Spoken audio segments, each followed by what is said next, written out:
Welcome back to Stony Point Forge and Starbuck Grinders. This is going to be my 10th and last belt grinder build for 2024. This one I'm doing something a little different. I usually build roller bases for them. This is going to be a stationary base. I can build this for about half the cost of a roller base. This grinder is also going to feature my new D-plate.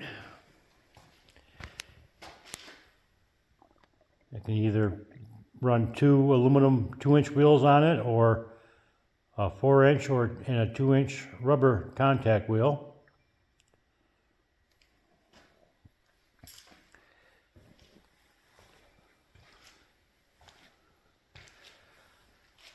I'm gonna also sell this grinder with my new style 10-inch contact wheel and tool arm.